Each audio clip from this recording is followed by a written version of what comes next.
17 বছরে একটা মানুষের জীবনে যে প্রাইম টাইম, আজকে আমার বয়স 74 বছর। এই 17 বছরে আমার জীবনের সমস্ত কিছু এই আওয়ামী সরকার কেড়ে নিয়েছে, ধ্বংস করে দিয়েছে। আমি না, শুধু আমার মতো বাংলাদেশে বহু নেতা কর্মীর জীবন শেষ করে দিয়েছে।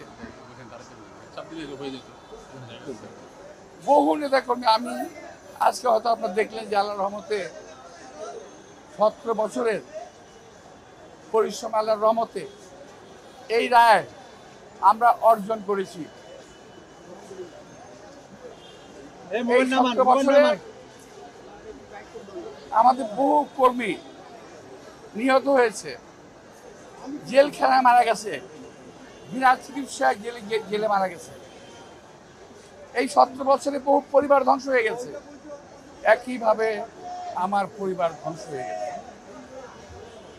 আমি যখন আল্লাহর কাছে দোয়া করি, নামাজ পড়ি, আমি পরম দয়ালু আল্লাহ তাআলার কাছে আমি দোয়া করি, আমরা করি, আল্লাহ আমার যে বিক্ষিপ্ত পরিবারটাকে একত্রিত করে দেন। আমার পরিবারটা ছিন্ন বিচ্ছিন্ন হয়ে, আমার বিক্ষিপ্ত পরিবারটাকে একত্রিত তার করুণা। একটা ভাই মারা গেল আমেরিকাতে, একটা ভাই দীর্ঘদিন বাইরে আছে। আমি দীর্ঘদিন অসুস্থ অবস্থায় এই কোর্টের বারান্দায়, আপনারা দেখেছেন আমাকে বহুবার। আজকে এখানে যারা আছেন সকলেই আমার মতো কম বেশি ভুক্তভোগী, কেউ কম কেউ বেশি।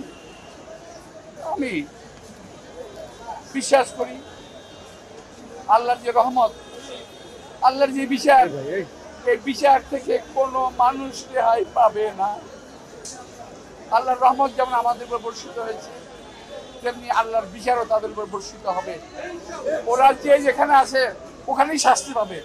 আপনারা সবসময় দেখেছেন বিচারপতি কি বলে, মানিকে কিরকম জিল্লতি, কিরকম নাল্লতি, যেটা কোরআন শরীফে আছে যে আল্লাহ তাআলা যাকে বিজিত করেন কিভাবে করেন উনি দেখিয়ে দেন।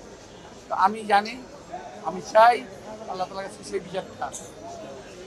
অনেকে বলতে পারেন ক্ষমা মহত্বের লক্ষণ, আমি ভাই মহৎ ব্যক্তি না।